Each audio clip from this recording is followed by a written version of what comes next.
छत्तीसगढ़ माध्यमिक शिक्षा मंडल ने 10वीं और 12वीं के नतीजे जारी कर दिए हैं। इस वर्ष 5,66,000 छात्र परीक्षा में शामिल हुए थे। 12वीं में जिज्ञासु वर्मा ने 98.60% अंक प्राप्त कर टॉप किया है, जबकि ओमनी ने 98.20% अंक प्राप्त कर दूसरे स्थान पर रही। 10वीं में संध्या नायक ने 594 अंक प्राप्त किए 600 में से अंक और पहला स्थान हासिल किया। रिया केसरवानी और रायपुर की दीपांशी बुद्ध ने 553 अंकों के साथ दूसरे स्थान पर रही, जबकि कल्पना यादव 592 अंकों के साथ तीसरे स्थान पर रही। सभी बच्चों को डीबीटी के माध्यम से माननीय मुख्यमंत्री जी 1.5 लाख रुपया वो उनके खाते में डालते हैं, जिसमें हम अलग अलग क्लास बनाते हैं। अनुसूचित क्षेत्रीय, अनुसूचित जनजाति क्षेत्र, बैगा आदिवासी क्षेत्र, पिछड़ा वर्ग क्षेत्र और टॉपर सबको माननीय मुख्यमंत्री जी के द्वारा 1.5 लाख रुपया पंडित दीनदयाल शिक्षा उत्थान योजना का दिया जाता है। इस वर्ष भी उनको दिया जाएगा। 12वीं बोर्ड में 83% रिजल्ट आया है। आप समझ सकते हैं कि 12वीं बोर्ड जैसे एग्जाम में सरकारी स्कूल में 83% रिजल्ट आना अपने आप में बहुत बड़ी बात होती है। वैसे ही आप देख रहे हैं लगभग 78% हमारे हाई स्कूल का रिजल्ट आया है। और टॉपर बच्चों का भी आप रिजल्ट आप देखेंगे स्क्रीन में कि 99% तक बच्चों ने लाया है। ये कहीं ना कहीं हमारे छत्तीसगढ़ में माननीय सुंदर साजिक सुशासन में जो शिक्षा गुणवत्ता अभियान जो माननीय मुख्यमंत्री जी ने चलाया है पिछले 2 साल से, उसका प्रयास और उसका लाभ अब हमको दिख रहा है। मुख्यमंत्री विष्णुदेव साय की अध्यक्षता में मंत्रालय महानदी भवन में हुई कैबिनेट बैठक में कई अहम निर्णय लिए गए। जानकारी अरुण साव ने दी। राज्य सरकार ने छत्तीसगढ़ शहरी गैस वितरण नीति 2026 को मंजूरी दी है, जिससे शहरों में सस्ती और स्वच्छ गैस उपलब्ध होगी। राजनांदगांव में क्रिकेट एकेडमी के साथ 5 एकड़ जमीन रियायती दर पर देने का फैसला भी लिया गया। इसके अलावा मुख्यमंत्री स्वेच्छानुदान मद से 6,809 हितग्राहियों को 11,98,00,000 रुपए की सहायता स्वीकृत की गई है। वहीं 1988 बैच के आईपीएस अधिकारियों संजय पिल्ले, आरके विज और मुकेश गुप्ता के 2019 के पदोन्नति आदेश को निरस्त कर पूर्व स्थिति बहाल करने का निर्णय लिया गया। ईंधन उपयोग में विविधता आएगी और राज्य में पाइपलाइन अधोसंरचना के विकास के साथ ही बड़े पैमाने पर निवेश एवं रोजगार के नए अवसर सृजित होंगे।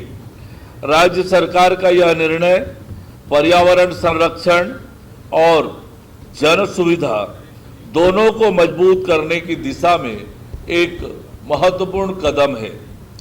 मंत्रिपरिषद द्वारा आधुनिक खेल मैदान एवं क्रिकेट अकादमी के निर्माण हेतु जिला क्रिकेट एसोसिएशन राजनांदगांव को सूर्यमुखी देवी राजगामी संपदा के नाम पर दर्ज भूमि में से 5 एकड़ भूमि को रियायती दर पर आवंटित करने का निर्णय लिया गया।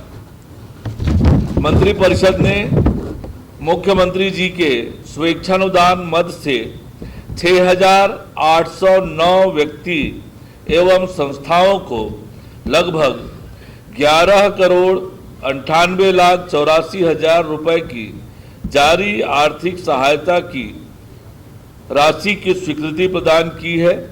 यह सहायता राशि जरूरतमंदों को त्वरित राहत उपलब्ध कराने, सामाजिक सहयोग को मजबूत करने तथा विभिन्न आवश्यक परिस्थितियों में संबल प्रदान करने के उद्देश्य से दी गई है। राज्य सरकार 1 मई से सुशासन त्योहार मनाने जा रही है। इस पर दीपक बैस ने सरकार पर निशाना साधते हुए कहा कि ये अपनी नाकामियों को छुपाने का प्रयास है। उन्होंने कहा कि अगर सरकार का कामकाज अच्छा होता तो ऐसे आयोजन की जरूरत नहीं पड़ती। बैस ने यह भी सवाल उठाया कि पिछली बार आए लाखों आवेदनों का क्या हुआ और ये सिर्फ एक प्रोपेगेंडा बताया गया है। जबकि पूरे प्रदेश में काम ठप पड़े हुए हैं। अकेले राजस्व और अनुविभागीय एसडीएम कार्यालय में देखें तो लगभग नामांकन, फौती, नक्शा, खसरा, बंटवारा को लेकर 8 लाख से अधिक आवेदन पेंडिंग है। इसका निपटारा कब होगा? अगर सरकार इतनी अच्छा अगर काम करती तो फिर उसे सुशासन त्योहार मनाने की आवश्यकता ही क्यों पड़ती? ये कहीं न कहीं अपनी नाकामियों को छिपाने के लिए सुशासन त्योहार का ये ढोंग रच रही है। और सरकार बताए पिछले सुशासन त्योहार में जो लाखों आवेदन आए उन आवेदनों का क्या हुआ? आज भी जनता के पास जो आवेदन दिए उनका पर्ची आज भी है, उनका कोई निराकरण नहीं हुआ। लेकिन सरकार सिर्फ टाइम पास कर रही है और सुशासन तैयार का सिर्फ ये तिहार ढोंग है, प्रोपेगेंडा है। प्रदेश में धान भंडारण को लेकर सियासत तेज हो गई। दीपक बैस ने आरोप लगाया कि सरकार की लापरवाही के कारण करीब 20 लाख मीट्रिक टन धान संग्रहण केंद्रों में खुले में पड़ा है, जो बेमौसम बारिश से भीग कर खराब हो रहा है। उन्होंने कहा कि 3,100 रुपए प्रति क्विंटल में खरीदे गए धान का सही निराकरण नहीं हो पा रहा है। बैस ने सुझाव दिया कि केंद्र से बात कर इस धान से बने चावल को सेंट्रल पूल में शामिल किया जाए ताकि राज्य को नुकसान न हो। साथ ही उन्होंने आरोप लगाया कि सरकार 3,100 रुपए में खरीदे धान को 2,000 रुपए प्रति क्विंटल में नीलाम कर रही है और फिर भी उसे बेच नहीं पा रही। उन्होंने आशंका जताई कि बाद में धान खराब होने का हवाला देकर भ्रष्टाचार किया जा सकता है। इसमें अभी बेमौसम बारिश हो रही है, खासकर बस्तर इलाके में सबसे ज्यादा,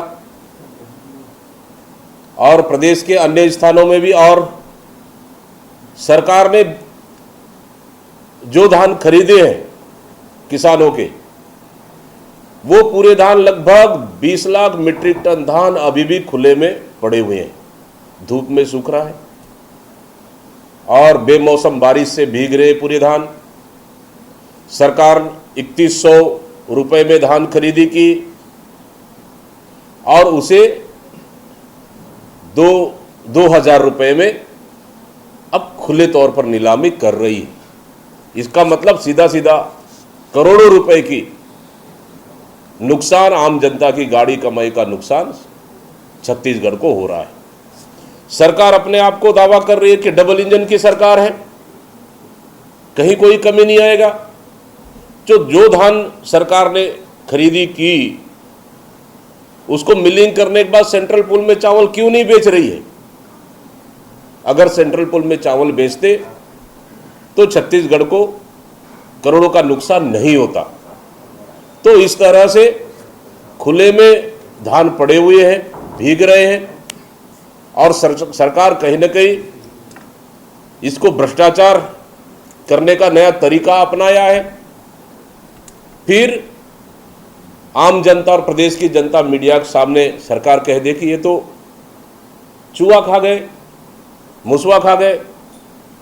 मतलब कुल मिलाकर भारी भ्रष्टाचार करने के लिए सरकार खुले में धान को भीगने के लिए छोड़ दिया है, जो सीधा सीधा छत्तीसगढ़ की आम जनता गाड़ी कमाई का ये सरकार बर्बाद कर रही है। बस्तर जिले के रेटावंड गांव में प्रार्थना को लेकर दो समुदायों के बीच विवाद हो गया। विवाद बढ़ने पर एक गुट ने चर्च के पास्टर के साथ मारपीट कर दी, जिसका वीडियो सोशल मीडिया पर वायरल हो रहा है। जानकारी के अनुसार उड़ीसा से आया एक परिवार कुछ समय से गांव में रह रहा था। ग्रामीणों ने परिवार और पास्टर पर धर्म प्रचार का आरोप लगाया, जिसके बाद तनाव बढ़ गया और झड़प की स्थिति बन गई।